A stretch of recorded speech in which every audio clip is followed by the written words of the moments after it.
Podemos sentar e vamos invocar sobre nós a luz, a graça, a força viva do Santo Espírito de Deus, que nos dê esse tom do entendimento, da sabedoria, da ciência, para entendermos o que Deus está querendo dizer em nosso coração. E uma vez compreendido, vamos fazer a nossa parte, colocá-la em prática.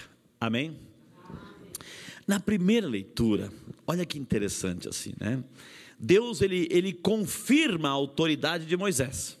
Deus confirma a autoridade de Moisés. A gente vê que dois personagens entram em cena, assim, Maria e Arão, os irmãos de Moisés.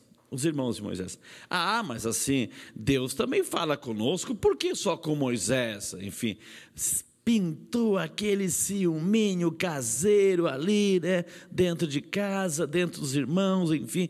Aí Deus, que percebeu, reuniu os três na tenda e falou assim, olha, né, aos profetas eu revelo através de sonhos, visões, enfim, aos profetas, mas a Moisés, Deus falando assim para Miriam e para Arão, a Moisés eu falo face a face, frente a frente, né? Portanto, ele é o líder, ele é o meu escolhido. E a partir daquele momento a gente viu que Miriam, né, foi possuída pela lepra, enfim. Arão ficou com medo também, se prostrou diante de Moisés, reconheceu a autoridade de Moisés ali, se prostrou e pediu assim, Moisés, pelo amor de Deus, intercede a Deus pela cura de nossa irmã, né? E Moisés pediu a cura da irmã, mas ali Deus confirma a sua autoridade. Olha que interessante essa leitura, quando a gente pode passar também agora para o Evangelho. A cena, Jesus tinha saciado aquela multidão, ele manda, olha só, vamos fazer mentalmente a cena, ele manda os discípulos, né, pegue a barca e vão para o outro lado do mar, vamos para o outro lado, né? E ele se retira, se despede as multidões que foram saciadas, a cena era a multiplicação dos pães, que aconteceu antes, ele se despede das multidões e se retira sozinho para rezar, para estar com Deus. Então nada justifica, nem a mim, nem a você, nem a nenhum de nós, nada justifica, eu não tenho tempo para rezar, eu não tenho tempo para estar com Deus, nada justifica. Se a gente não fizer isso, nós não estamos respeitando o próprio Jesus, porque ele encontrava, ele saciou aquela multidão e subiu aquela montanha, e estava com Deus, para estar ali a sós, para fazer o seu encontro, a sua intimidade, a sua conversa, se fortalecer. Já chegou a madrugada e de repente, Jesus mandou, a barca já estava longe, ele não tinha ninguém para levá-lo até a barca, até onde estavam os outros discípulos. E aí o que ele fez? Ele começou a caminhar sobre a água. Um certo momento perceberam, quem é aquele homem lá caminhando sobre a água? Um fantasma, disseram. Não, e Jesus logo percebeu, não tenham medo, sou eu. E aí entra em cena Pedro, sempre Pedro, né?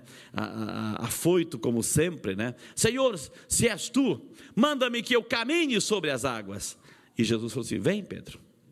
Então eu fico imaginando aquele momento assim, Pedro tirando o pé da barca, o mar estava agitado, porque diz assim que depois Jesus acalmou o mar agitado, e Pedro tira o pé da barca e começa a dar os primeiros passos na água, no mar agitado.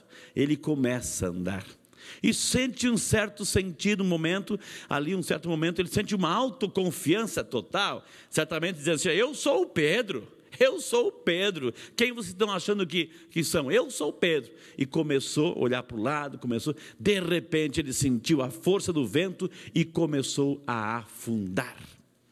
E quando ele começou a afundar, veio o medo, veio o desespero, e ele disse a Jesus, Jesus, salva-me. E aí Jesus estende a mão e resgata Pedro, ele que estava afundando no medo, no desespero da vida, ele resgata, né? E Jesus fala assim, olha, homem fraco na fé, por que duvidaste? Depois vem a cena, Jesus entra no barco, o mar é acalmado, enfim, a tempestade é acalmada, enfim, e aí eles se prostram diante de Jesus, reconhece a autoridade. Mateus está falando assim da autoridade de Jesus, eles reconhecem que ali sim está confirmada a presença de Deus naquele homem. Mas olha que interessante, gente, para nossas vidas esse evangelho, né? Pedro, ele estava na autoconfiança muitas vezes, né? A gente tem essa autoconfiança, e muitas vezes a gente começa, né, a deixar de lado as coisas de Deus. A gente confia demais em nossas próprias forças, o nosso orgulho, a nossa vaidade, e a gente menos percebe, atenção você que está ouvindo agora, às vezes a gente menos percebe, estamos afundando, achando que não, estamos afundando em nossa própria vida. Por que Pedro percebeu que estava afundando, minha gente? Porque ele tirou os olhos de Jesus. Quando nós tiramos os olhos de Jesus, nós corremos o grande perigo de afundarmos na vida. Quando a gente tira os olhos de Jesus, nós afundamos. Tirar os olhos de Jesus não é só o olho físico, biológico, a visão. É tirar o pensamento, é tirar o coração, é deixá-lo de ouvir, é deixar de recorrer a Jesus nas tempestades, nos medos de nossas vidas. Não tire os olhos de Jesus nunca na sua vida. Ouça a voz de Deus, procure saber o que Ele está pedindo para você. Procure saber o que Ele está pedindo para corrigir a tua vida, para te deixar de ser feliz de verdade, do jeito certo, do jeito de Deus. Se você tirar os olhos de Jesus, você vai afundar. Se tirar os olhos de Jesus, você pode afundar. Olha só, mas Deus é tão misericordioso, que Ele continua estendendo as mãos, sobre cada um de nós, e não nos deixa afundar. Quantas vezes nós fazemos em nossas vidas, você que está acompanhando agora, você que está aqui, coloque a mãozinha no coração. Quantas vezes também, talvez, em nossas vidas, nós presenciamos ou vivenciamos situações em que a vida nos leva a afundar. Talvez quantas experiências de medo, de dor, de sofrimento, talvez por uma questão financeira, estamos afundando.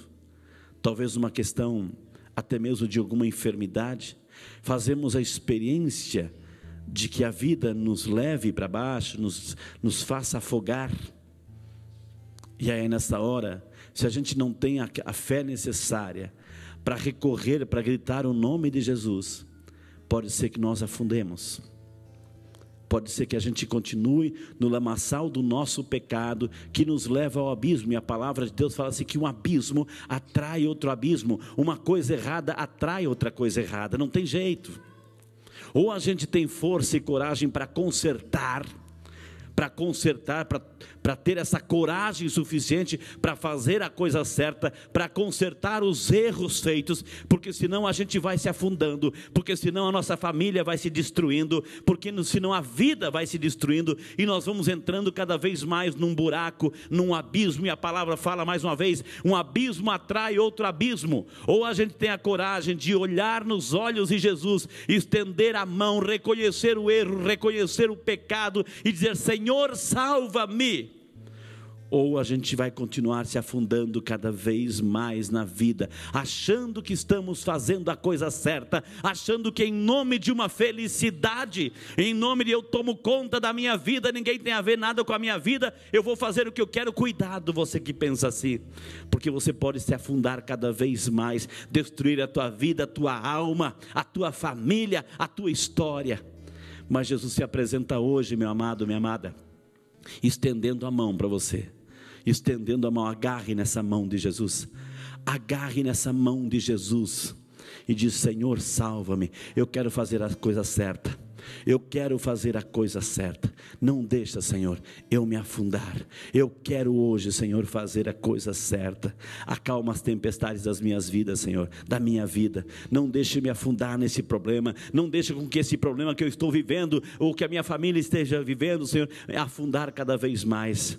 E jamais, jamais, jamais tire os olhos de Jesus, porque se você tirar os olhos de Jesus, você vai se afundar. Senhor, nós te pedimos, Senhor, estenda a tua mão, Jesus, cure as nossas lepras, cure as nossas enfermidades. Estamos aqui hoje para reconhecer o teu poderio, Senhor, o teu poder em nossas vidas. Estenda as tuas mãos, Jesus. Levante a mão para o céu, levante a mão para o céu, estenda a tua mão para Jesus e vai dizendo no fundo do seu coração: Senhor, o Senhor sabe da minha dor, o Senhor sabe do meu problema, da minha dificuldade. Eu estendo as minhas mãos, Senhor, pedindo socorro, pedindo ajuda. Estenda as tuas mãos para mim, Jesus, e salva-me. Glória ao Pai, ao Filho e ao Espírito Santo, como era no princípio, agora e sempre.